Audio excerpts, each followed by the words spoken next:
We've reached the traditional halfway point in the NFL season. I say traditional because it's not quite your normal NFL season, but we're getting certainly into the meat of the campaign. We've got the regular crew back for the first time in a good few weeks. Let's get into it, boys. The Full 10 Yards NFL podcast. Hello, everyone. Cecil Martin here. Hey, this is Hunter Henry. What's up, man? This is Max Crosby, part of Raider Nation. Hey, this is Ross Tucker, former NFL offensive lineman. Hey, it's Tyler Lockett of the Seattle Seahawks. Hey, this is Jerry Judy, wide receiver for the Denver Broncos, and you're listening to the 14-Yard NFL podcast.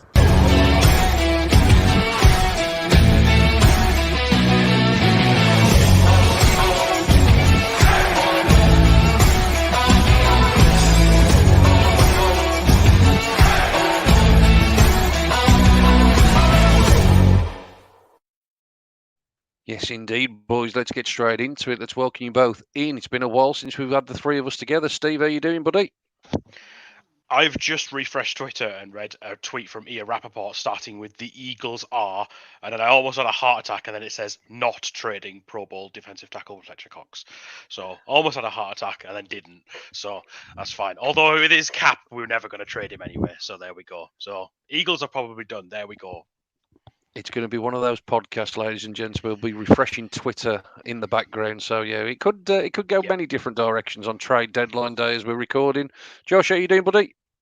Well, I've been refreshing Twitter and I've just had to log out of it and throw my laptop into the sea because at the moment it's just not fun being on my version of NFL Twitter. Brown's Twitter is pretty much a dumpster fire.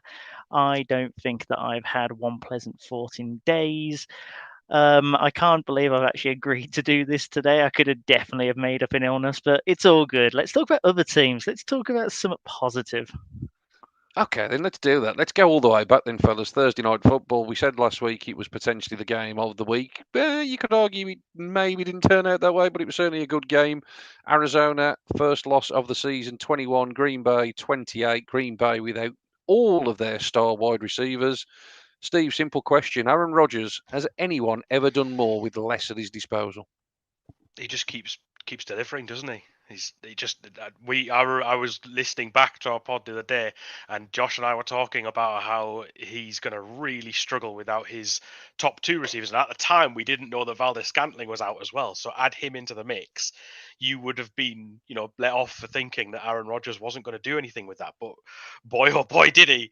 And take nothing away from his performance. The Packers' offense was good enough to get the job done. I would say, however, that I think that the Cardinals very much came up short, and that this game was there to be won, but they didn't take it. And we said last week that Aaron Jones had to have himself a game, and he was their top receiver with 51 yards, but they certainly spread the ball around. And he had 51 yards in the air and 59 yards on the ground. So he had himself a pretty decent game. But A.J. Dillon is beginning to make a name for himself in Green Bay. Had 16 carries for 78 yards, averaging 4.9.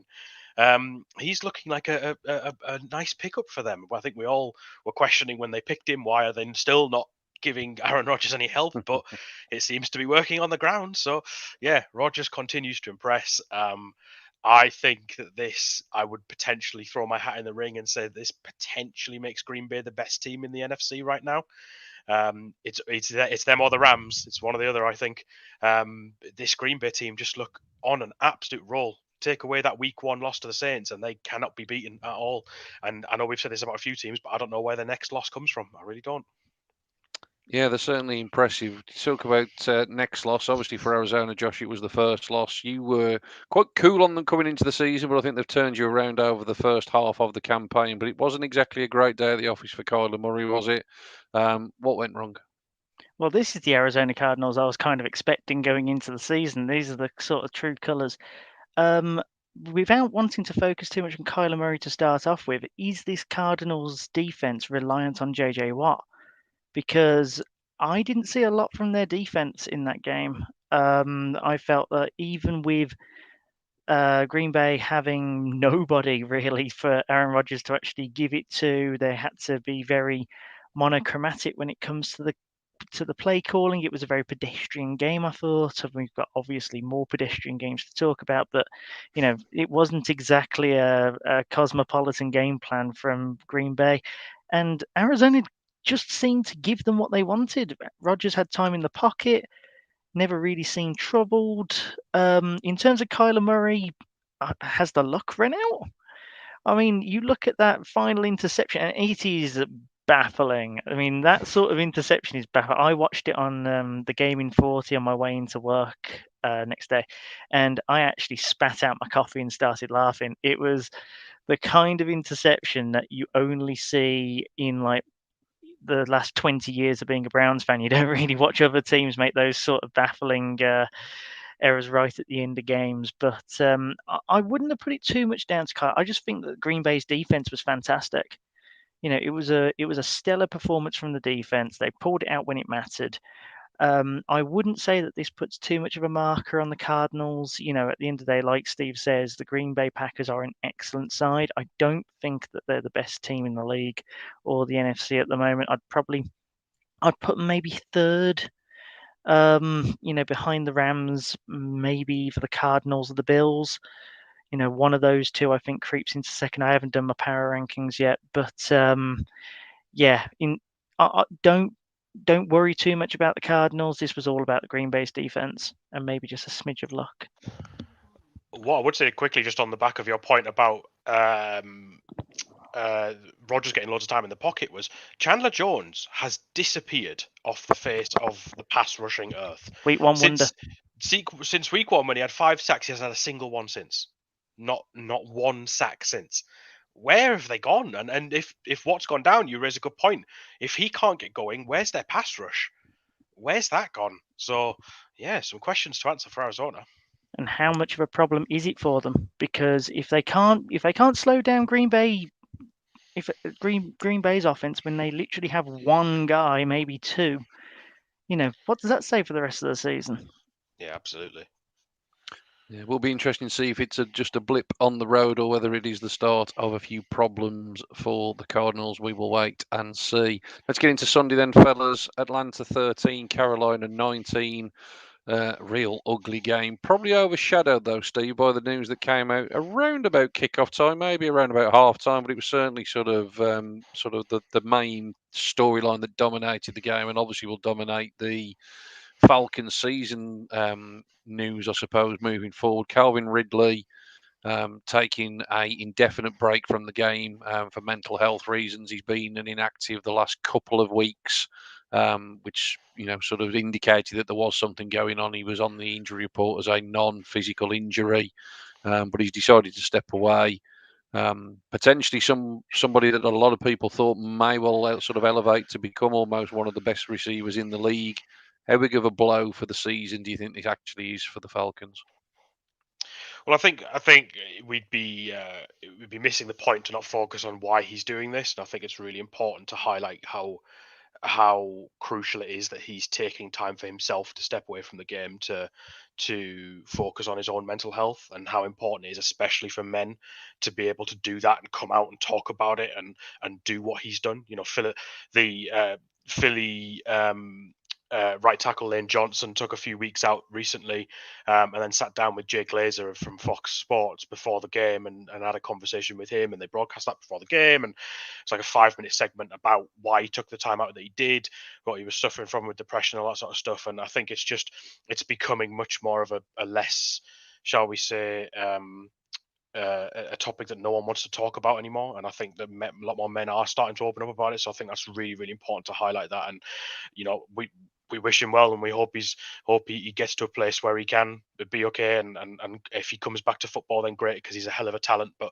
some things are more important, aren't they? So yeah, he will be a huge loss. If we talk about just on the field for a second, he will be a huge loss. That Falcons offense already lost Julio, trading him away to the Titans before the season.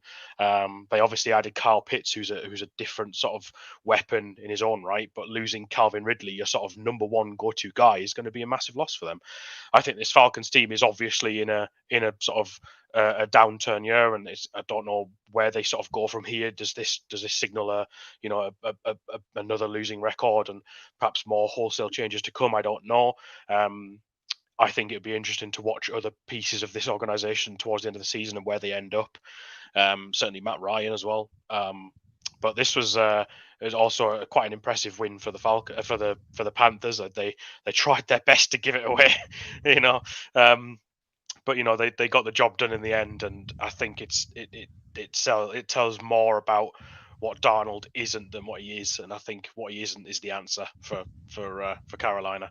But yeah, the Falcons moved to 3-4, and I think without Ridley moving forward, they've got a big hole in that offense.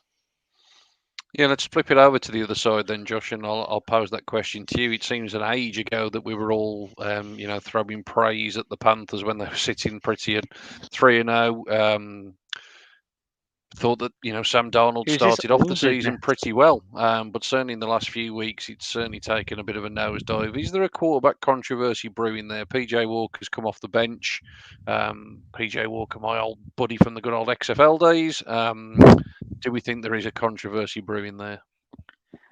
I think that there was always a controversy in Carolina in terms of the quarterbacks. Before I actually get onto this, I just want to say that I was not one of these that was heaping praise on Carolina. You two were having your fun saying, oh, there might be something there, but no, they weren't beating anybody special. It was always coming back to roost. But yeah, I think that Darnold had a bit of fun, but as soon as you start playing against better teams, then there was always going to be an issue. The Watson rumors obviously got to Sam Darnold by the looks of it. There's definite proof of that, I think, when you look at things of which teammates have said where they've gone, Sam Darnold does seem like a different player when, in the bit where there was talks about Carolina looking at Deshaun Watson and other quarterbacks. And what this does now, because Sam Darnold's obviously entered the concussion protocol, is that PJ Walker now does actually have a chance to stake his claim. And why not? Carolina's definitely still in the rebuild. Carolina's still got a few years in the churn. So why not? I imagine they'll probably go back into either the draft or the market for a QB in the next coming years. Sam Darnold has to prove that he's the guy. He's not done that yet. He had a good start, but that could definitely have been said to have been a defensive win, not an offensive win, early doors. And yeah, I think that Sam Darnold shouldn't feel safe at all, even when you've got some of his, some of his highest praisers going. But this is the Sam Darnold of the Jets that they've currently got there in Carolina. You know that there's something going wrong. Yeah, certainly needs to turn a corner and turn it pretty quickly. Let's move on, fellas. Indianapolis 31, Tennessee 34. Good game. So Went all the way to overtime. So close to my Colts. It was very close indeed. Very close indeed. But yeah, the Titans do get the job done. To be fair, the Colts, they did pretty well to actually get it to overtime after quite possibly one of the worst picks I've ever seen thrown by Carson Wentz. As an Eagles fan who's seen plenty of Wentz, has he ever thrown a worse one than that one? Oh, he's got some in the locker. The problem is that I saw it described perfectly on Twitter. Carson Wentz is the type of player where you could describe a play that's happened. So that interception that he threw, the left-handed interception, you could describe that to someone without mentioning the player, and they would know that you're talking about Carson Wentz. That's the type of player that he is, and this is what he's got in his locker. This is what he comes with. Don't get me wrong, he has things that he's really good at. Like at the moment, his downfield ability. I mean, I know he keeps underthrowing these passes and getting PI calls at every single one. That's a whole different conversation. But he does have his plus points, and there are things that he's good at as a quarterback. But he comes with all this baggage, and that I don't know what he's doing. It's like he's allergic to throwing the ball away. It's like he's had a few of these plays, and there was the one against Atlanta in Philadelphia Green where he's being tackled and he's going to the ground, and before his knees hits the floor, he gets the ball out to the guy in the slot and completes the pass. He has this ability to make these crazy plays, but the problem is that 1 in 5 of them will end up in something absolutely outrageous like this. Why is the ball in his left hand to start with? Why does he try and throw the ball with his left hand to start with? And some people were even saying that it was a big brain play because if it had taken the safety, it'd have been 2 points to the Titans and the Titans would have got the ball.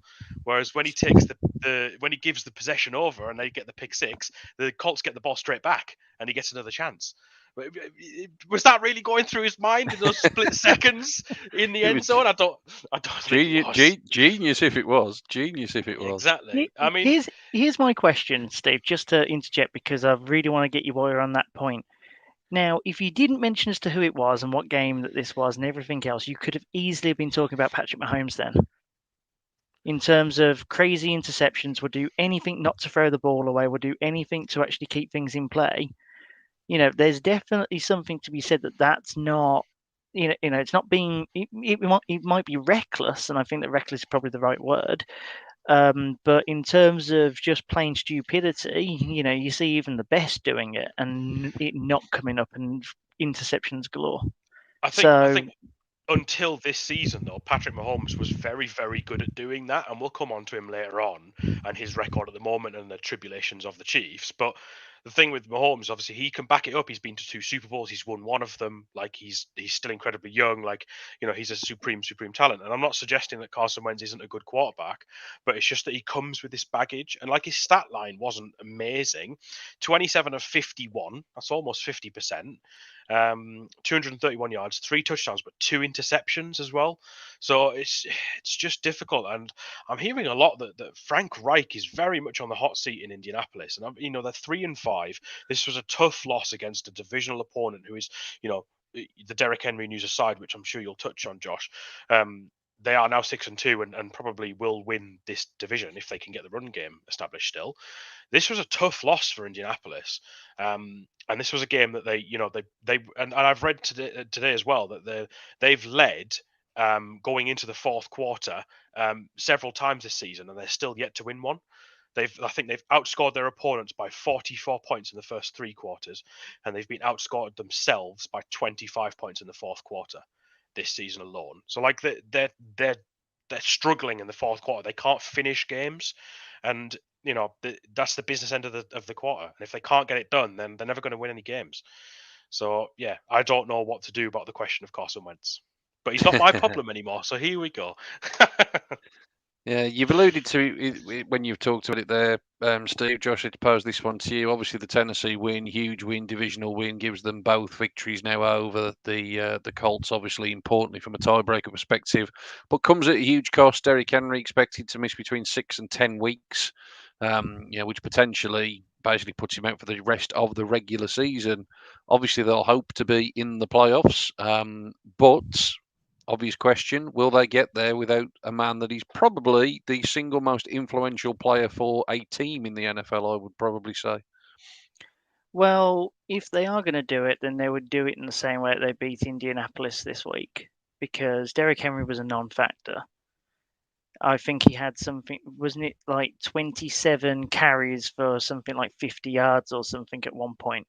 He was very much a non-factor, and he was used more to get the passing game going than anything else, because he certainly couldn't do anything himself. And I think there's been a couple of games like that this season where Derrick Henry has not been the beast that he is. I think that Tennessee have got a problem in that they don't seem to have an identity. I think that kind of works for them in a way, because teams don't know what's going to be working against them on a week-by-week basis, because there are some games where Ryan Tannehill just takes the game on his shoulders and rides off into the sunset. And there are other games where Derrick Henry has to, go through a brick wall. So I think that it definitely brings down their win totals, maybe by a couple. Because I don't think that Ryan Tannehill and that offense is going to be able to consistently perform week in, week out without him. I think that he's very important in terms of providing a solid foundation for the passing game as well, something of which I think that we can all say is that a strong running game helps create a strong passing game. So you're going to lose that. I don't think Tennessee have a great option at running back now. I can't remember as to who they've just brought in. They've brought in Adrian Peterson. Adrian Peterson, there's your answer, guys. Yeah, absolutely. They're going to help you get into the playoffs. I wouldn't rule out Indianapolis to win the division. I know that they've obviously, it's 3-5. They've lost both games to the Titans, but they're going to have better games ahead now in terms of the rest of the season. They've had a tough start to the season. We said it in the off season that Indianapolis had a tough start, and the injuries weren't going to help either. So I think that they are going to end up turning this around and doing quite well. They're a good football team. No matter what you say, they are a good football team.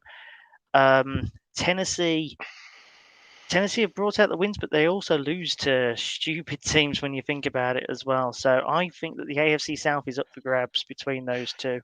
It's not going to be easy either way. I think it's still a coin toss. What I would just say quickly is the maths goes against Indianapolis. Like, Tennessee have got 6 wins already, and they still have games against the Texans twice, the Dolphins, and the Jaguars, and then also other winnable games against the Steelers, the Niners, and maybe the Patriots. So you could see the you could see the Titans picking up 4 wins there, at least of those. That would get them to 10 wins, and I don't see Indianapolis winning 8 more of the 9 remaining games. They're just not going to do that, because they'd have to get above them. They'd have to get to 11 or even 10 wins. And if Tennessee only win 3 more games, I just can't see Indianapolis doing that. I have to admit, I thought they were only 5-2. I didn't see the 6-2 there. I didn't think anyone got above the 5 points at this point. So yeah, the coin's definitely heading towards Tennessee. But without Derrick Henry there, do they become too monochromatic? That's the question. We shall wait and see. Certainly adds an interesting dynamic to that division, doesn't it? I'm going to speed up a little bit, fellas. Going to whiz through a few of the games that were either quite dull or were sort of blowout city. So let's start off. Buffalo 26, Miami 11. Very quickly, Steve. Buffalo, do they need a run game to actually go all the way? When I tell you that their running backs combined for 47 yards on 15 carries, and Josh Allen led the team with 55 of his own. It's not very good stat line, is it? I mean, some teams make it work. Look at what Lamar Jackson's done for years, but they do have pieces to complement that. So yes, I think they definitely need to get Singletary moving a bit more. But whilst Josh Allen is as good as he is through the air, and teams seem to be struggling to stop him, if it ain't broken, don't fix it. So that's the mantra I often believe in. And yes, they do need to get Singletary going more, and it'll be interesting to see when they come up against, and they have come up against better defenses that have stopped that and have been able to beat them. So yes, there's still a lot of questions for them to overcome. But so is a lot of other teams in the AFC. No one's pulling away in the AFC, which makes this an absolutely fascinating season in the AFC. Fascinating. Certainly does. Miami aren't going to be playoff bound. Josh, quick question: Brian Flores, does he last the season? Does he even last? I tell you, let's make it a shorter time frame. They play the Texans on Sunday. If they lose that one, they then face Baltimore on a short week, and that then gives them a mini bye. That seems like a natural break point. Does he last the next 2 games? Yeah, I reckon he lasts the season, to be quite honest. I think that they see what he was able to do last year. I think that Miami just showed that they were too quick in terms of their rebuild. You got to remember, a year ago, we were thinking that Miami were probably only going to get about 3 wins at one point, and they ended up being the surprise package of the season. This is probably just a bit more of a reset, maybe the luck going on the other side a bit, understanding that Tua might not be the man to lead them on. I think that I reckon he probably gets another year, if I'm quite honest. I don't think that the organisation is very quick to throw him off. There's probably stuff behind the scenes that you don't see. I just think that they were a little bit too quick with their results more than anything else. Fair enough. Let's keep moving through some of these other ones, fellas. I'm going to throw you now because I'm going out of schedule in terms of what I posted on our group chat earlier. I thought that you might somehow. You thought I might. Just conscious of time. So let's go blowout city. Let's go Detroit 6, Philly 44. Steve, talk to me. Philadelphia. Running backs galore. Jordan Howard's back in the end zone as well, my friend. Must have been a pleasant watch for you Sunday evening. It was. The Eagles racked up 236 yards of rushing offense. 3 players had over 50 yards on the ground, and both Boston Scott and Jordan Howard had 2 touchdowns each. So yeah, it was a really pleasing afternoon, especially as Miles Sanders was on IR, so he wasn't even playing.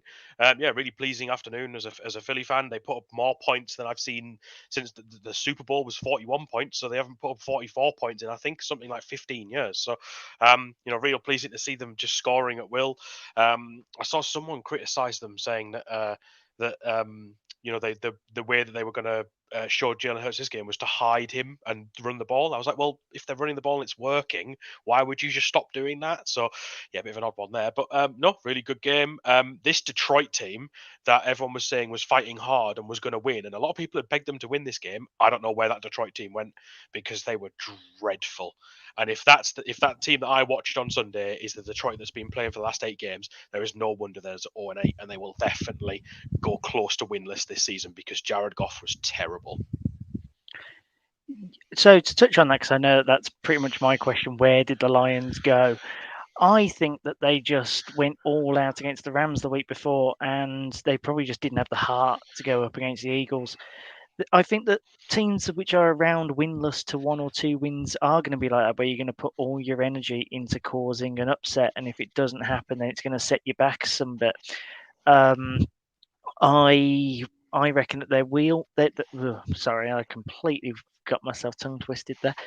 I reckon that they will be in contention for a win or 2. I just think that you can't expect consistency on a weekly basis. And also, Jared Goff isn't the answer.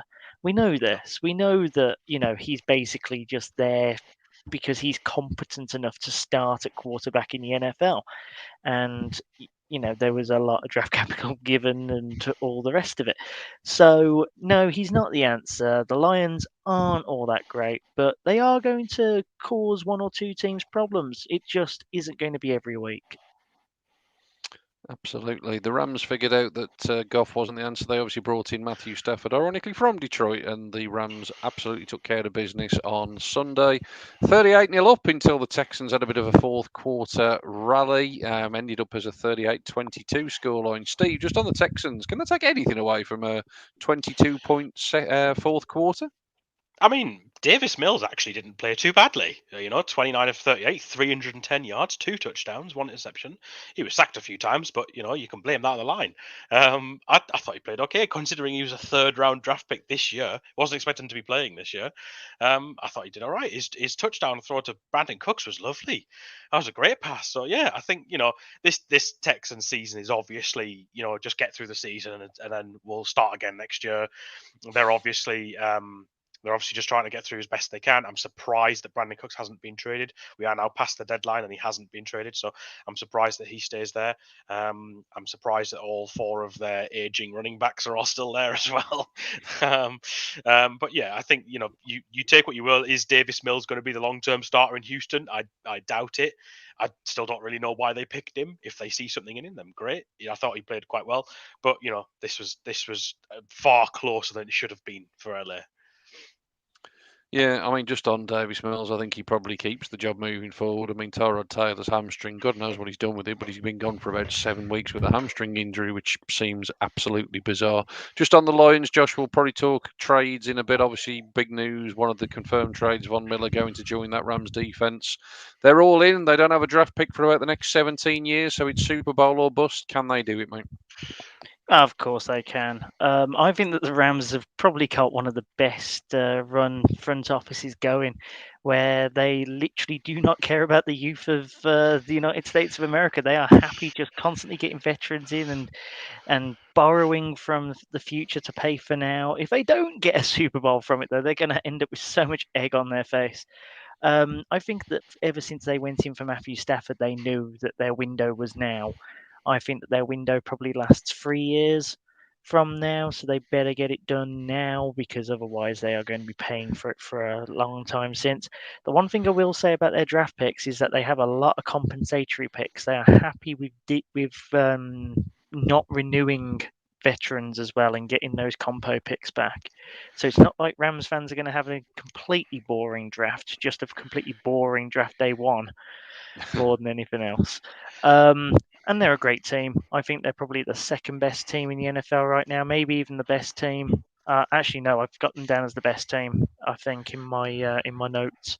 So do I think they can do it? Yeah. Basically, do I think that they can beat the Packers in the NFC Championship game? Yeah. I think at the moment that's very much the way I'm looking at it. So why not? I just quickly, I saw the Rams outlook on their cap, very interesting, summed up in one tweet, and it was something along the lines of the last time the Rams picked in the first round, they used that pick on Jared Goff, and so their reaction to that was like, "Wow, we're never doing that again." Was that pick 1 as well? Yeah, they were Yeah. first pick of 2016. Yeah. Yeah, like I say, all joking aside, they haven't got one for a while, but it seems to be working for them. Let's stay in that division. Seattle 31, Jacksonville 7, Geno Smith getting a win. DK Metcalf and Tyler Lockett combined for 18 of the 20 completions that Geno Smith threw. Metcalf catching the touchdowns, Lockett basically catching everything else. Steve, I think you mentioned it before. Are these the best 1-2 punch in the league in terms of the receiver position? I feel like they have to be. The fact that they're still performing without Russell Wilson tells you all you need to know. They're such a good pairing, and that catch from I think it was Metcalf in the end zone for the touchdown was stunning. It was absolutely stunning catch for him to pull that in and still get his feet in bounds was incredible. And Geno seems to be sort of coping quite well, and and this was a game that could have been a trap game. We talk about them quite a lot. Trevor Lawrence is starting to get a bit of chemistry going, and this could have been one of those games where Seattle could have lost if they weren't careful, but they took care of business and they got another win in the books. And then they were a week closer to Russ being back, and I think he had his pins taken out. He put on Twitter yesterday, so they're a week closer to him being back. And if they can get some momentum going and get Russ back in the building, then yeah, the Seattle team could go on a run. I really want him to auction off that pin that he put on Twitter. I just want to know how much a pin would go for if it's been in Russell Wilson's leg. I just think that'd be really interesting to see. Yeah, absolutely. It's a long way, Josh, from London to Seattle, and it seems an awfully long way since the Jags was celebrating that sort of last-minute field goal to win their their first game of the season. Where do they go from here, mate? There's absolutely zero consistency, and to be honest, there's very little to actually sort of take positives from. Well, the Jags have kind of completed their season objective, haven't they? Win a game. In fact, actually, they've probably completed 2 season objectives: win a game and make sure it's the one in London to keep the UK fans on side. So, I reckon that the only way is up. And if you look at the Jags' schedule, like I've currently got in front of me, bit Blue Peter moment for you there. Here's something I did earlier. They play the Falcons at home. They've got the Texans at home, and then they've got the Jets away. That's 3 very winnable games in their schedule. If they somehow end up 3-14 or something like that, that is an incredible record for them, considering how bad we thought they were going to be at the start of the season and how bad they actually look on the field, let alone on paper. So, in terms of where do I see them, probably a 2 to 3 win team. It's about right. Their rebuild is slow, it's arduous, it's Browns 2000s-esque. As someone that went through that, like you, Sean, I think that we can easily give our condolences to any Jags fans, unless they decided to join in the last couple of years, in which case more for you. So I'd say mission accomplished, and possibly you've got a couple more wins to go, which is a lot more than some teams have had in terrible seasons past. We will see if they can get another 1 or 2 on the board. Let's go then, fellas, to the snooze fest of the weekend. Denver 17, Washington 10. Really, really dull game. Defense is on top in this one. Nice for Washington's defense to actually hold somebody to less than 30 points, but obviously I don't think we're going to be giving them too much credit that it was the Denver offense. Steve, in terms of this Broncos defense, they're obviously losing Von Miller, which is going to be a key piece. But I mean, Justin Simmons continues to be quite the weapon on the back end. He got a couple of interceptions. It's the defense that's going to carry Denver if it's going to carry it anywhere. But what do you think of the Broncos now at 4-4 at the halfway stage? Yeah, Justin Simmons is obviously the sort of star player of that defense, but picking up guys like Pat Surtain's come into the league and settled in really well. He looks like an accomplished sort of cornerback, and they've got a really solid defense. But as we've said before, I know that when Dave's been on, he's mentioned this before with Denver as well. Is just you just never know what you're going to get with Teddy Bridgewater. You just can never quite rely on him, and I think he's a step up from Sam Darnold, but he's in that same sort of bracket. Like, you just never know what quarterback you're going to get, what performance you're going to get. And whilst I thought this was a game that Washington could have won, Denver coming away with a victory keeps them on track. They're 4-4. That AFC West division is still insane because no one seems to want to win it anymore. So yeah, I think there's definitely the season's not over for them for certain. I think if they can get a couple of players back, and Bridgewater can keep playing well, I just wonder if it's the coaching. I wonder if it's the limitations of Fangio and such that is holding them back. But I would just quickly say with Washington, wow, did we all overhype that defense? I think some people were calling it potentially the number one defense in the league. Look at it, that's 2-6, unbelievable. Yeah, and at 2-6, Josh, it probably poses the question. We had this debate seemingly a lot on the pod at the back end of last season as to whether they should win the division or not win the division, and there was obviously the requirement for a quarterback. I mean, obviously they brought in Fitzpatrick. Injuries obviously happen. Is it time to tank now? I don't know what the quarterback class is looking like. Probably need to speak with the college guys to find out more about what potentially might be options coming into the league, but 2-6, 4 or 5 games already out from Dallas. It's basically season over, isn't it? Well, yeah, I don't think that they're going to be exactly knocking on the postseason door, especially with the way the NFC seems to be like the AFC last year, where you have to play as much as possible and get as many wins as possible to get through that door. With the NFC, you almost fight not to be in it. That seems to be the AFC this year, where they're all sort of converging towards almost a 500 team gets in. So I think that the postseason's out for Washington. I think that it was out for them ever since they had to put Heineke in as the QB. He's obviously not the answer. He had one good performance against the Bucs, and they still lost that anyway. Overhyped. Saw as the guy that could take them through. If I reckon that was a watershed moment. If you brought someone in like Cam Newton or someone like that could have marshaled the offense and kept it going, then maybe there would be some belief within the team to do it. They could end up still getting second in the division just because I think that the division is that bad. Sorry, Steve. They've still got a lot. I think they've got 5 of 6 divisional games left. They've only played the Giants so far, and even that was, right on the wire. So, there's nothing to say that they couldn't end up being second in the division. But even so, it's still going to be with like maybe 6 wins at best, and that's at best. That's being optimistic. Where does it get them? Well, let's say that everyone else tanks in their normal way at the moment, because this would be an organic tank rather than an actual like spirited one. They end up about pick 5.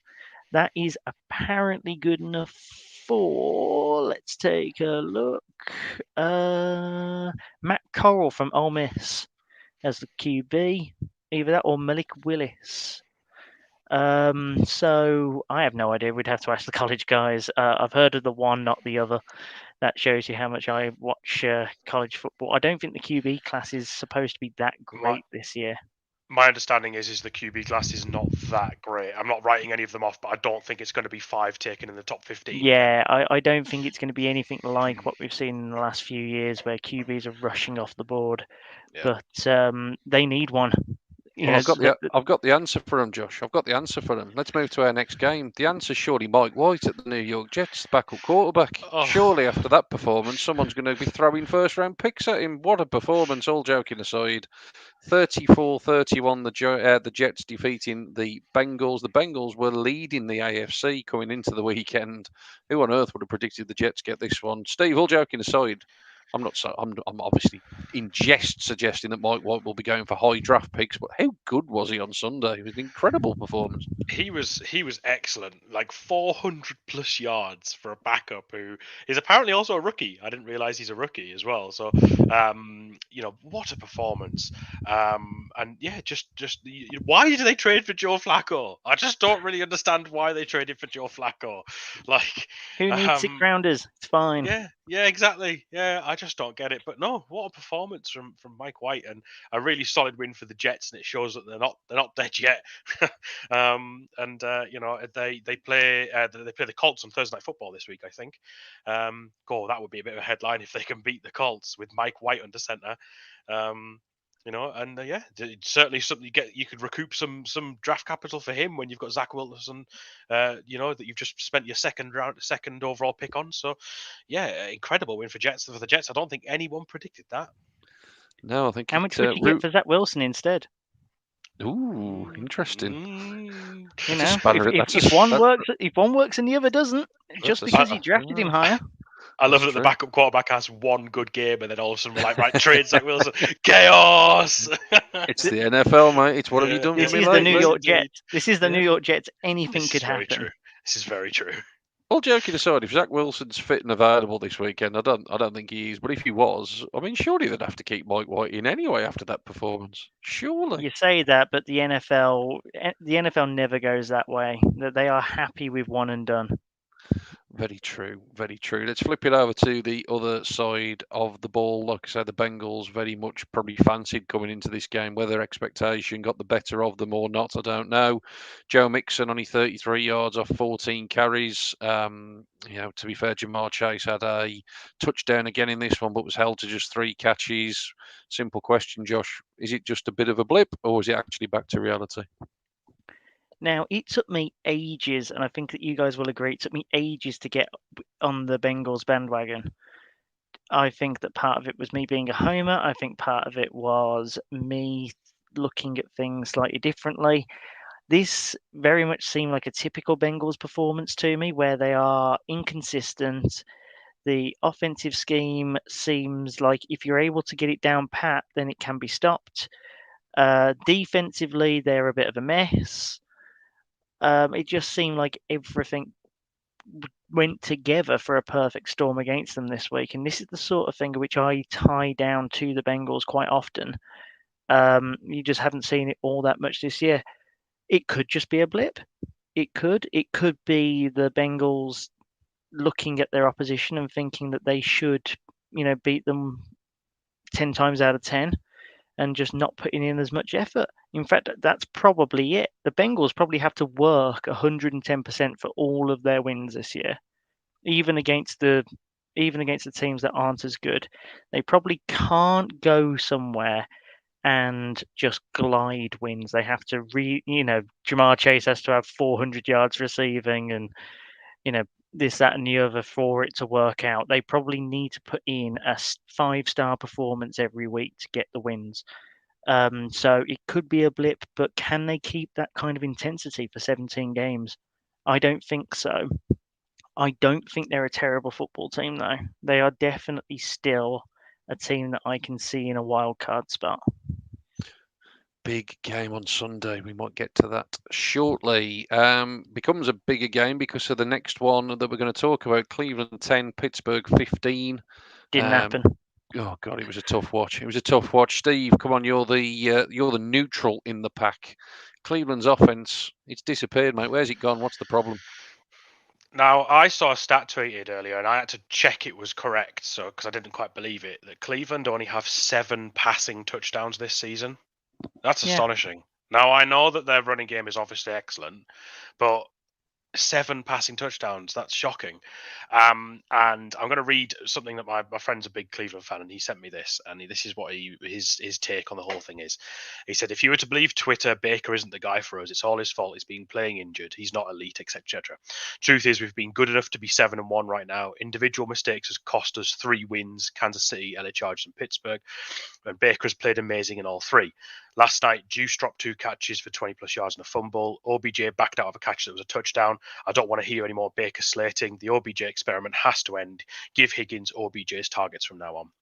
Now, I see where he's coming from, but what I would just quickly say from my perspective as a neutral, and I don't have a dog in this race, I just don't think Baker's got enough.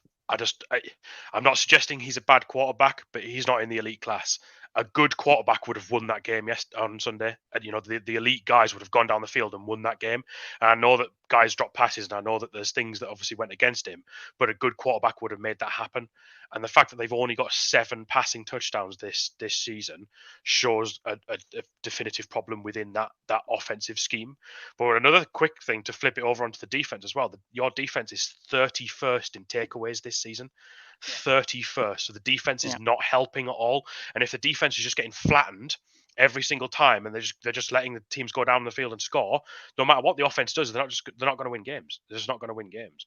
And this Cleveland team this season shows a lot of parallels with all of those teams in the past where they've had a lot of pieces and they've gone out and got some big pieces in free agency, and they think this is it, right? This is the year, and just nothing ends up working.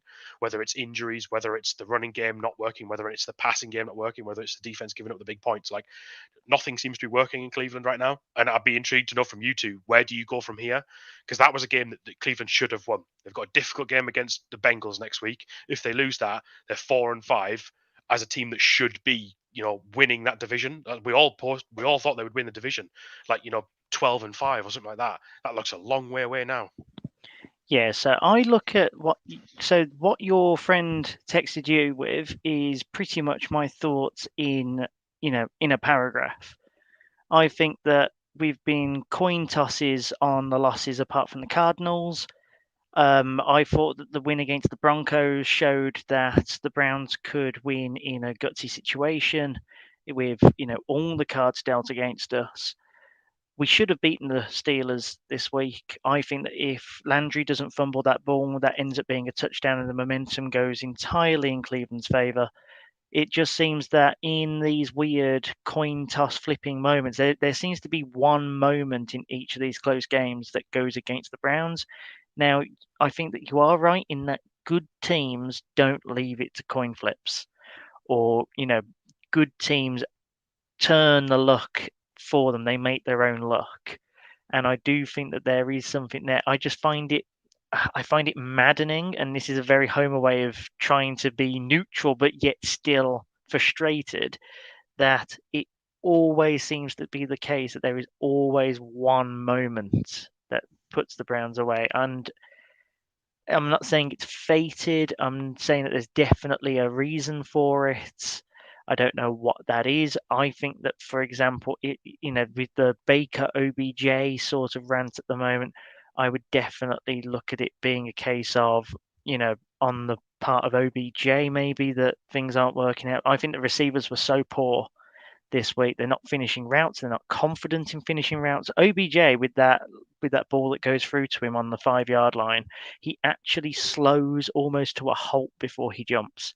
If he completes his route and then just sticks his arms out, he is practically in for a touchdown. So, I look at those and all the crap that's going on Twitter. It's just a negative time for the Browns at the moment. They need a win. They definitely need a win. I think that's a win would cleanse a lot at the moment, a good authoritative one. I don't know what you think, Sean. I know you were a lot more pessimistic about it on the day. I don't know if you've had chance to sort of calm down and see the wood for the trees and that yet. No, look, I was pessimistic, so it just felt like a game we were never going to win. A typical Browns game, essentially. Yeah, one from 5 years ago. Exactly that. It felt exactly like that, my friend. So yeah, I mean, look, in the grand scheme of things, I jokingly say the sky is always falling on Browns Twitter and all the rest of it. The fact is they're a game out of the division lead. They're probably 2 games out of the bloody AFC lead. That's how tight things are at the moment. So everybody's saying that the season's over. Let's calm down. Oh, it's the worst trope. It's the worst trope this season. I don't want to hear, unless you're 2-5 or 2-6. Yeah, I don't want to hear the season's over, because I think that you could get a wild card with 9-8 at this rate. It is getting like that. Exactly. Anyway, let's give some credit to the Steelers, which I hate doing, but credit where credit is due. They ran the ball well. Najee Harris, nice game, 26 attempts, 91 yards. The offensive line, the much maligned offensive line, got plenty of movement, particularly in the run game, and were dominant at times, which allowed them to control the ball, and they took advantage of that. A ridiculous play just before the half to run a fake field goal, which ultimately ended up with Chris Boswell going out with a concussion, which was an absolutely ridiculous decision and potentially could have cost them, and probably should have cost them in the second half, as they played without a kicker. But you talk about, Steve, at the sort of Baker Mayfield, a good quarterback wins this game. we seem to have the same conversation all the time. I don't think Baker Mayfield did anything particularly wrong on Sunday, but when he does it, when he's not doing something wrong, his receivers are letting him down. When the receivers are open, Baker's overthrowing them. There's always something, and it just felt like that was the case on Sunday. The Steelers had the two biggest plays of the game. Pat Freiermuth with an absolutely unbelievable catch in the back of the end It's zone. probably the best catch I've seen this year. Absolutely unbelievable catch. Got a defender's hand in there. The ball had actually sort of been knocked away, and he readjusted, caught it again, dragged his foot in. Those are the kind of catches that win games. When receivers are dropping balls that are hitting them in the hands, and then you're seeing receivers on the opposite side of the field make those kind of plays, you know what kind of day you're going to have. And then, of course, to rub salt in the wound, the fumble that was Jarvis Landry's was caused by none other than Joe Schobert, former Browns player, recovered, of course, by TJ Watt, who was an absolute wrecking ball, as he always is.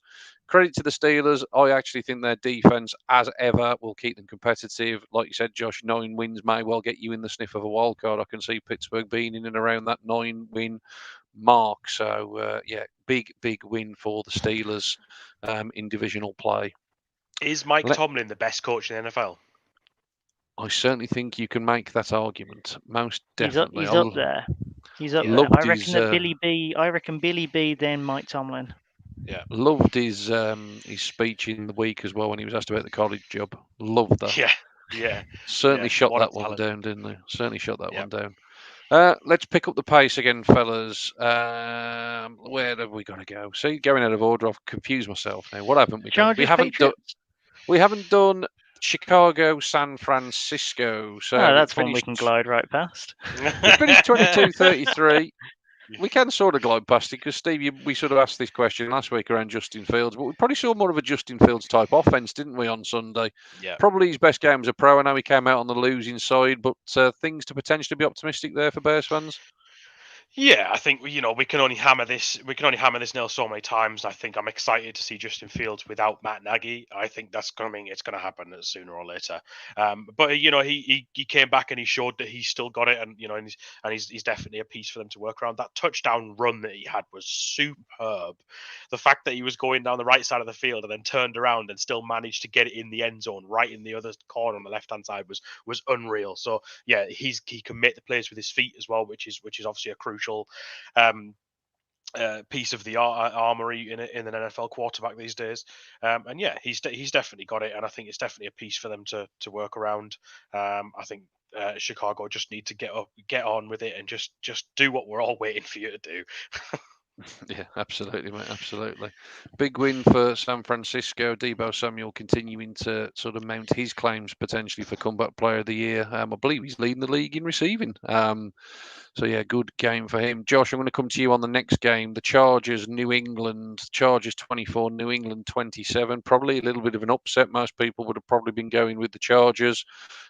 Patriots defense, as ever, seemingly pretty good, seemingly clicking into gear. They stopped Mike Williams effectively. They stopped the Chargers. Two teams now with similar records. Which one's more likely to get into the playoffs? Do you think this Patriots defense is good enough to get them there? I reckon they both get in. I reckon that the Chargers win the division, and then you've got the Patriots getting in as a wild card. But then I don't know. Because the Patriots are probably going to end up something like 9-8 with everybody else in the AFC. Can you have like 6-team tiebreakers? Is that a thing that exists? I was just going to say tiebreaks are going to be huge, aren't they? They really are. Maybe that's one of the byproducts of a 17-game season. We're going to get more of this in terms of a bit of a tighter sort of bunch in the middle, and maybe, like you say, these exotic tie breaks that come down to points. Yeah, it's going to be one of these really odd ones where everyone's played like the New York Jets once, and they have to do it by points difference against the Jets. They should all have to send their kickers to a neutral venue and have like a kick-off for it. This is exactly what I was going to say. That's exactly what I was going to say. Get them all to Lucas Oil Stadium and get them all kicking. No, I think that this is definitely the sort of team that Bill Belichick wanted to do. I know that every time we talk about the Patriots, I like to focus on Bill Belichick, but I feel like you've got to give him props here. He knew exactly who to lock down. He plays a defense game where you take out the biggest player of the game, and that's Mike Williams, without a doubt, for the Chargers. They did that brilliantly. They were able to stop anything on the ground, and Herbert looked a little lost.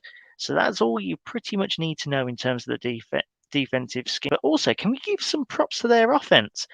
The New England Patriots offense looks fantastic at the moment. Matt Jones, I mean, was he wearing 10 or 12? You know, I couldn't. If you'd have taken it off, you know, all the numbers and the letters and everything else, you could have easily have confused Brady with him there. He had a fantastic game. So someone's on the hype train. It's more that the Patriots. It was a brilliant almost flawless performance. It was a New England type performance, wasn't it? It was. You could have put that in any time frame. You could have put any year's score bug on that game, and it could have been from any year. And guess which team visits the Gillette Stadium in 2 weeks' time? Yep. Hello. Yes. So we're hoping for a little bit of hurt in the next couple of weeks, but no. New England deserve to have a bit of hype at the moment, I think, because there was so much going against them at the start of the year. A bit like Indianapolis. I championed Indianapolis last week, and I'm championing New England this week. I feel like they deserve a bit of love, and Bill Belichick definitely deserves a bit of love because things are clicking. Yeah, definitely on their way back. Let's talk about TB12. He had a pretty rough go of things. Yes, New Orleans 36, Tampa 27, 3 turnovers, all from Mr. Brady in one way, shape, or form. Steve, let's talk about the Saints offensively. Obviously, big news in this one. Jameis Winston torn ACL and he's out. I mean, when you bear that in mind, it was an even more remarkable victory in the fact they put up 36 points against this much hyped, much praised Tampa defense. You know, where do the Saints go from here the rest of the season? Can they survive the Jameis injury? This was the week of the backup quarterback, wasn't it? Trevor Siemian had a game, Mike White had a game, Geno Smith had a game. It was the week of the backup quarterback, and yeah, the Saints looked excellent, and they always do in the Superdome. You know, it's a tough place to go. They get that place real loud, real rocking in there, and yeah, and you know they just had a really sort of all round polished game, and you know, their defense made the takeaways count. Their offense, they've obviously got some questions to ask now that Winston's out. You know, is Siemian gonna take you anywhere? Probably not. I think we've all probably seen enough of him in the league to suggest that he's not gonna take you too many places. This was an impressive win, but you know, Sean Payton's got some questions he needs to be asking of his offense over the next few weeks. Like, you know, there's some quarterbacks out there. Do they go and pick up maybe Cam or someone else? There's some interesting rumors around Philip Rivers and whether or not they might give him a call because he lives in the area. Apparently, he doesn't live too far away, and apparently he said he hasn't heard from them yet, but he would listen if he did. So there you go. There's no smoke without fire. Exactly. There is no smoke without fire. God, exactly. Someone get the WD-40 out. So can you imagine it? Can you imagine it? On the flip side, that's the problem. I can. Yeah. On the flip side of it, Josh, anything for Tampa to be worried about? New Orleans exposed anything here, or just one of those afternoons? New Orleans Tampa is always one of those games. I think no matter as to how good Tampa are, I think that the Saints had their number in both of their games last year, and then Tampa just did the reverse in the playoffs.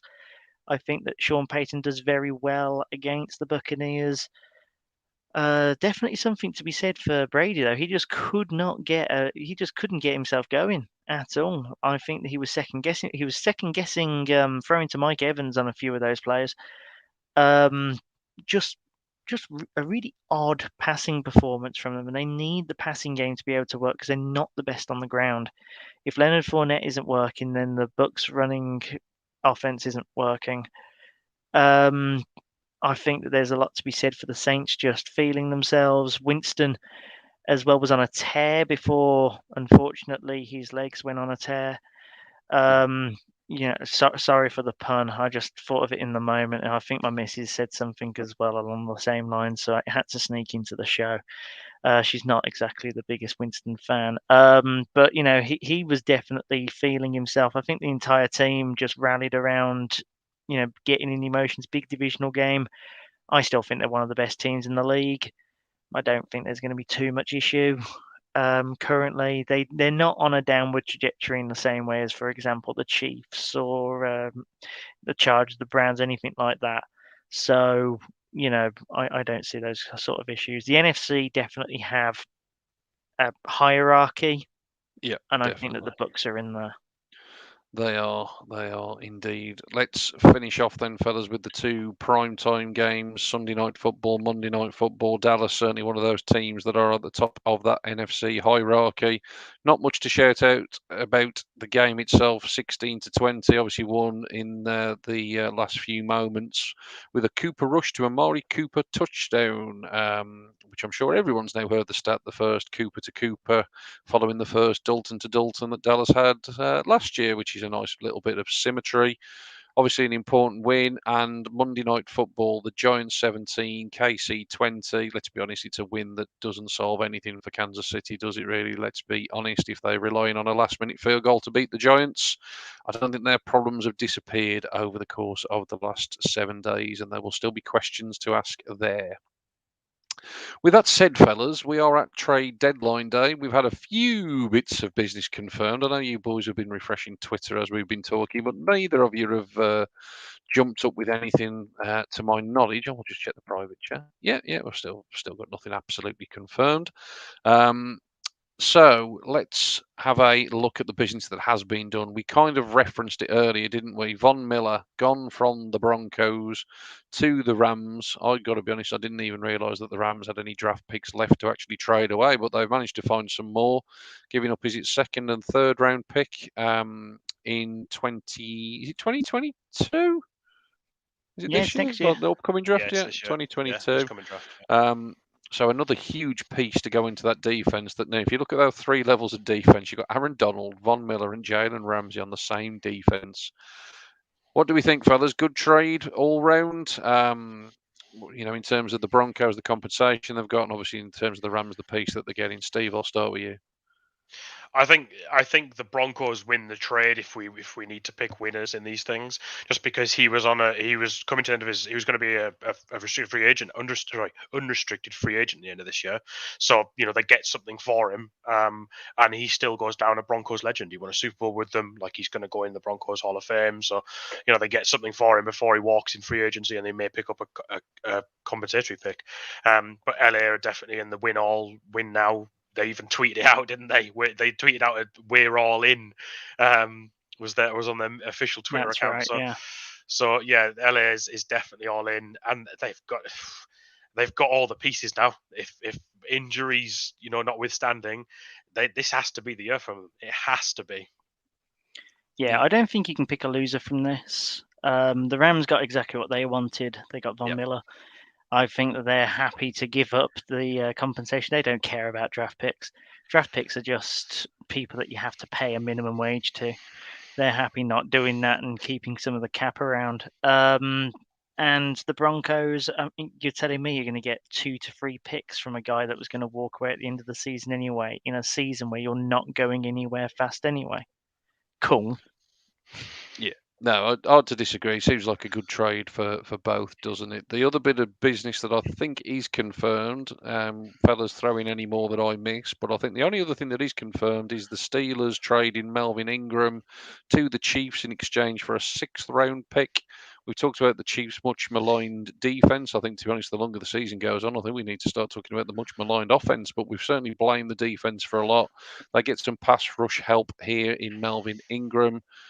Same question again, fellas, as we just had around Von Miller. Steve, again, I'll start with you, buddy. I think this is big for the Chiefs. They needed this help on the outside. They've struggled with the pass rush all season, and this allows Frank Clark to rush from the interior, which he's better at. So if they can put Ingram on the outside and have Frank Clark as an interior rusher, this should hopefully help that Chiefs defensive line. This is what they'll certainly be hoping. So I think that's a smart trade for the Chiefs. A guy that wanted out of Pittsburgh, a guy that still is going to be productive, and it gives them a chance to give them a bit more pass rushing options and hopefully get themselves some pressure, because they are not at the moment. Yeah, I'm just wondering as to why the Steelers felt they had to do this. Really, I don't know what the contract situation is exactly. I don't know if he's about to walk at the end of the season anyway. But the Steelers are definitely not in a position to tank or anything like that. I don't think that this does that necessarily. It's just more of a case of why get rid of someone who is a weapon. So Chiefs obviously get someone good, but for for a 6th rounder, I thought that they would have been able to get a bit more for Melvin Ingram, because I thought he was he's a good piece of that defense. And while they might not miss him all that much, they might do if injuries come into play. Yeah, seemed a strange one, didn't it, that he signed with the Steelers and then complained about his playing time. I think he should have known when he was going there, and he certainly wasn't getting in front of TJ Watt, and they've obviously got a decent defense there in Pittsburgh. He was always going as a bit of a rotational piece. Yeah. So a little bit of a strange one.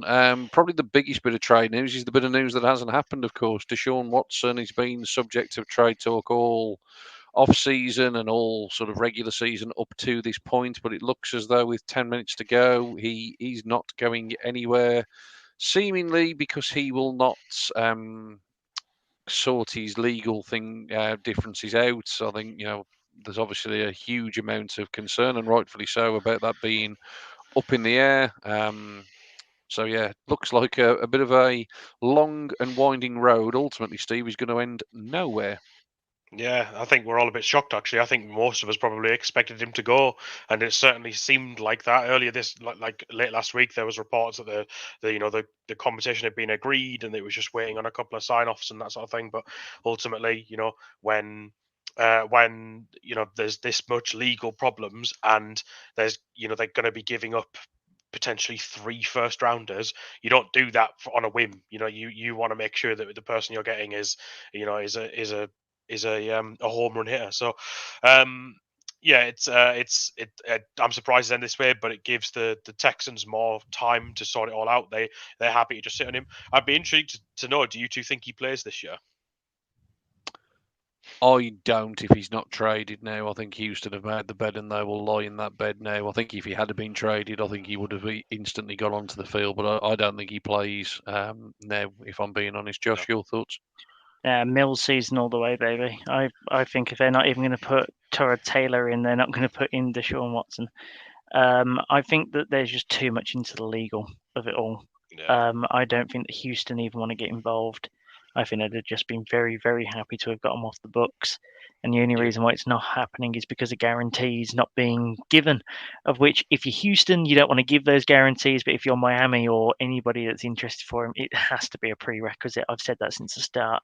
There is no way that you would give away hard-earned capital like 3 firsts or anything even close to it without that sort of guarantee. Completely agree. My mistake, of course. The States, I believe, haven't yet adjusted their clock, so I believe the trade deadline has actually been and gone now, fellas. It was 8 o'clock UK time, not 9 o'clock. I was working on the 5-hour differential. And the only other bit of business that has been done is the Broncos are sending cornerback Kerry Vincent Jr. to the Eagles, Steve, for a 6th rounder. Oh, so yeah, get the excited Eagles are about buyers. How is Get always a excited. buyer?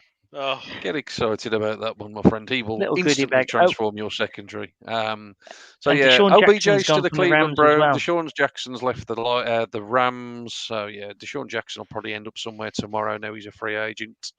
We will wait and see how that all He'll end up folds. replacing OBJ by tomorrow. He could well do. I would be delighted with that after today's events. But yeah, we will wait and see how it pans out. Other bit of significant news, fellas, not trade related, but I think we would have to touch on it. Horrible news coming out of a fatal car accident, which unfortunately Henry Ruggs, the wide receiver for the Las Vegas Raiders, was behind the wheel, and it would appear as though he was under the influence. Looks like he's going to be charged with causing death by dangerous driving whilst under the influence. Potentially we'll see some prison time. I mean, obviously, first and foremost, massive heartfelt condolences to the victims of the crash, because obviously, like I said, I think there's 2 people that have been killed. I mean, if you've not seen the pictures, I'll warn you now, they're quite squeamish. It's amazing that Henry Ruggs has walked away from that, to be honest. difficult to know what to really say, to be honest, other than to just sort of mention the fact that it's happened. I think we're all going to be universal in our condemnation of the actions that he's taken, and I think we'll all say that he deserves whatever's thrown his way if he never plays another down in the NFL. Well, as far as I'm concerned, that's more than just rewards for that action that he's taken there. So yeah, horrible bit of news today. We'll obviously wait and see what happens in terms of that. Fellas, we're going to very quickly just have a quick look at week number 9 because I'm conscious of time. Quite frankly, I haven't got time to record another podcast after this one tonight, so we're going to plow through. Just At going least to he's pick out honest. 3. Admits it. We are completely honest. So I'm just going to run through the games that we have got, and then we've just got a few minutes that we'll just talk about a few that potentially spring off the page. So we open up Colts Jets on Thursday Night Football, as Steve alluded to earlier. Your Sunday early slate is Giants Raiders, Saints Falcons, Jaguars Bills, Panthers Patriots, Cowboys Broncos, Ravens Vikings, and Dolphins Texans. In the late window, you have Eagles Chargers, 49ers Cardinals, and then Monday Night Football is Steelers against Bears. I've missed 3 games out because they're the 3 we're going to loop back to. So Sunday, 6 o'clock, Cincinnati host the Cleveland Browns. Obviously, as we've alluded to, Cincinnati still very much in contention for the division. Everybody in the AFC North with 4 wins or more, so it's a huge game in that respect. CBS is sending Nance and Romo again. The Browns apparently are 0-6 in front of Nance and Romo, so chalk up a Bengals victory. But all Someone joking aside, sniper Romo, please. I can't. all joking aside, Steve, again as the neutral in the room, how do you see this one going? Probably a bigger game for the Browns than it is the Bengals because of the situation in the division, but obviously a chance for Cincinnati to really actually stamp their mark and become a real genuine contender for that divisional crown. I don't think anyone saw these teams having the records they did coming into this game in week 9. The fact that Cincinnati have got a better record than Cleveland is hard to believe enough as itself. This feels like a massive game. It feels like a massive divisional game. Like if Cincinnati win this, they go to 6-3. Cleveland go to 4-5, and have then lost several divisional games. So this is it feels like a big game. I know if Cleveland win, they go to 5-4, same record as Cincinnati, and then they'll be above them with the head-to-head win. So it feels big. This could be a statement win for either side. If Joe Burrow comes out and the Bengals offense gets rolling again, then with the way the Cleveland defense is playing at the moment, I don't know how they stop them. But on the flip side of that, if now all the trade rumors have gone and now the deadline's gone, if the passing offense can return for Cleveland, and I think if there's a couple more guys coming back, I know that injury list is pretty long. If they can get some more guys back and just put out a statement win, then this could be the start of the sort of turnaround. The season begins here, so to speak. So I wouldn't like to call it. I think it's going to be a real tight game.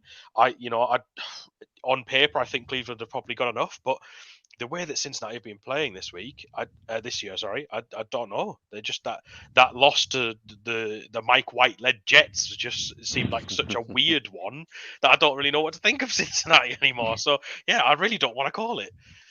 Yeah, this has shootout written all over it, doesn't it? I feel like the Browns, I think, have played to the offense of the other team. So if you look at the Broncos and the Steelers, low-scoring affairs, very dicey, very much a case of trying to run out the clock almost. Whereas you've got games like the Chargers, the Chiefs.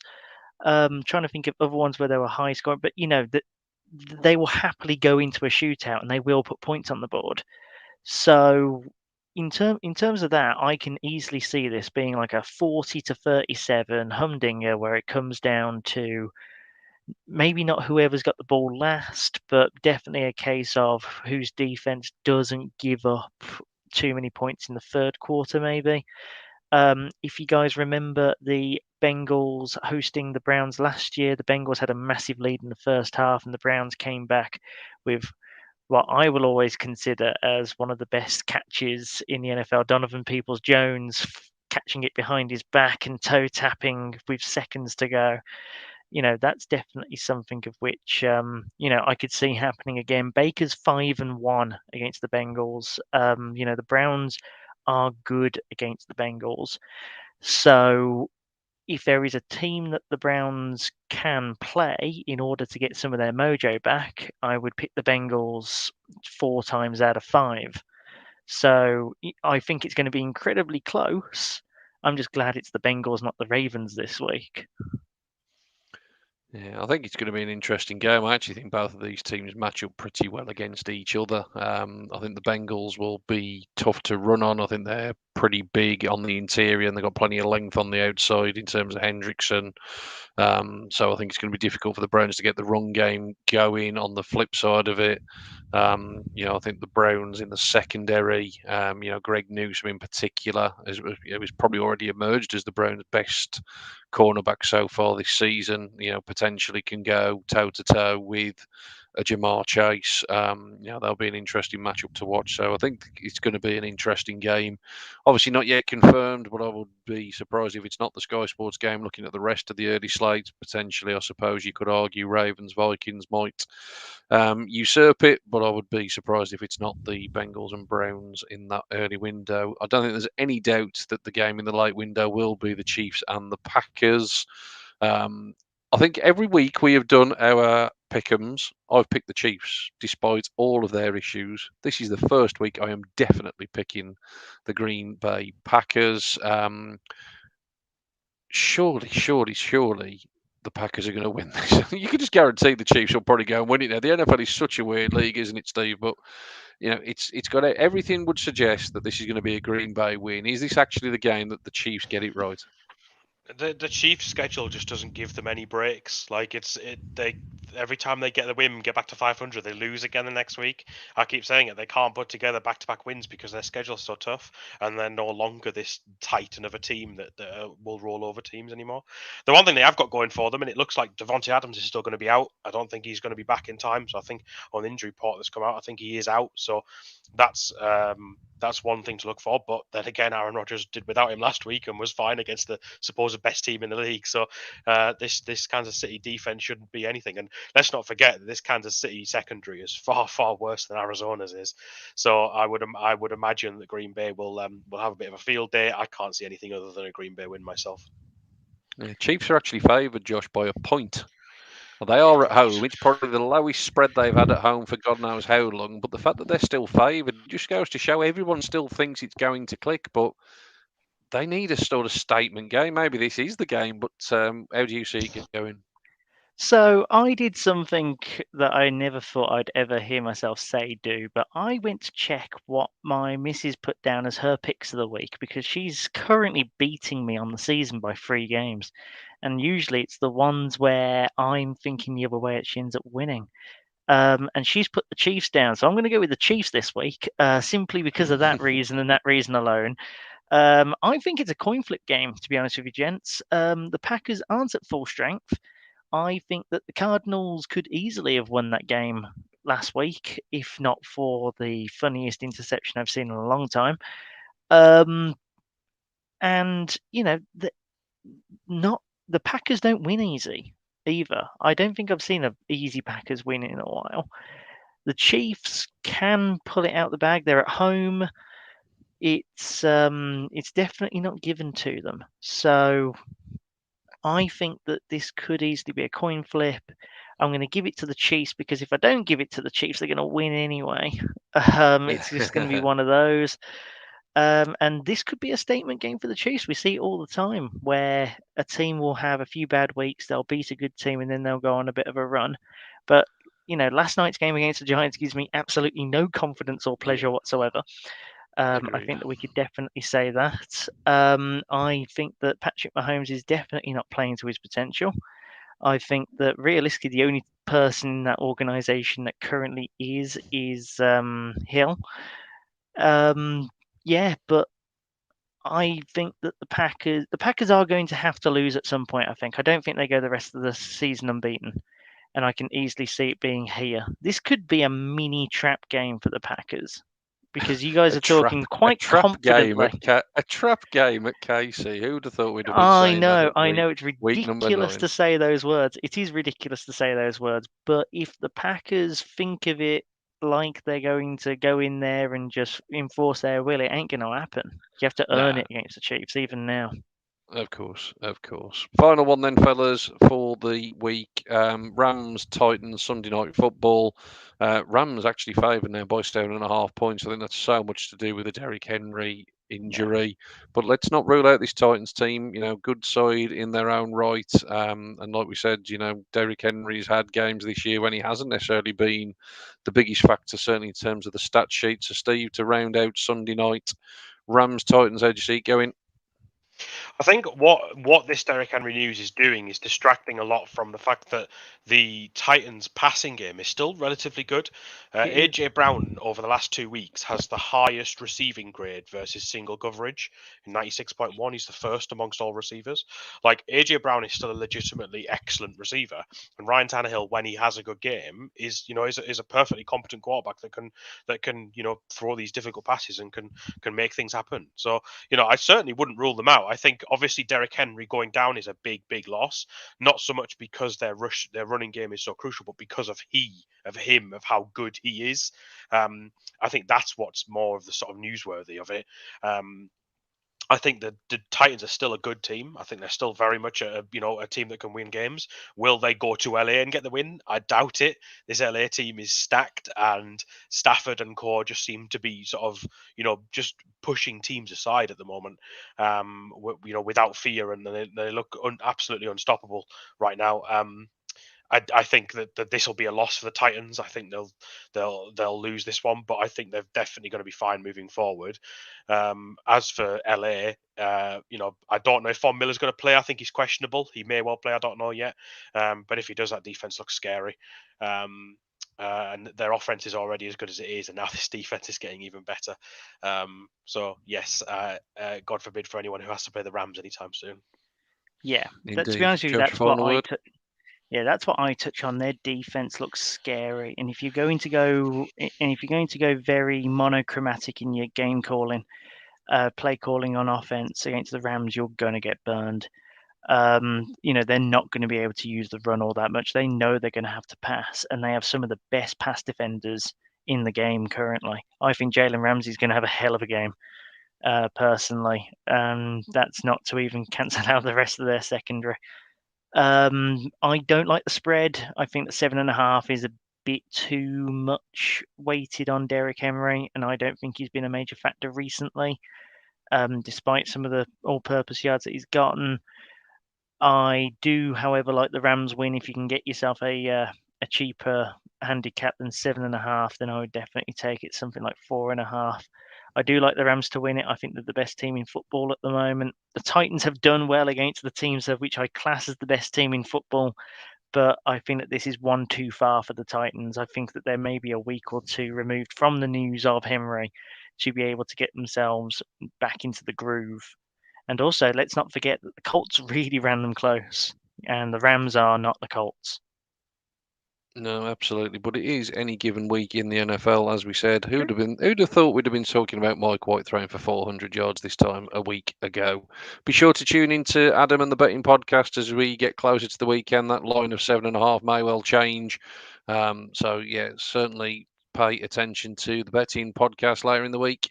Also, check out the College Lads and all the good stuff they're doing. Plenty of stuff on the website as usual, including Sean's game balls that we haven't really talked about much this week. So go and check it out. We'll get a few polls up on Twitter to see if you agree or disagree with Sean's selections in his weekly column. Fellas, it's been great to have the three of us back together. It's been far too long, but it really has.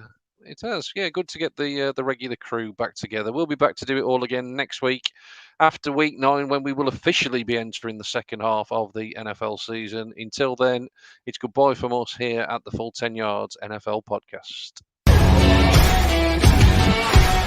Thanks for listening to the podcast. Don't forget to find us on all our social channels: Twitter, Instagram, Facebook, TikTok and YouTube. Head over to our website, full10yards.com, where you can find out more information about why we are #4the game.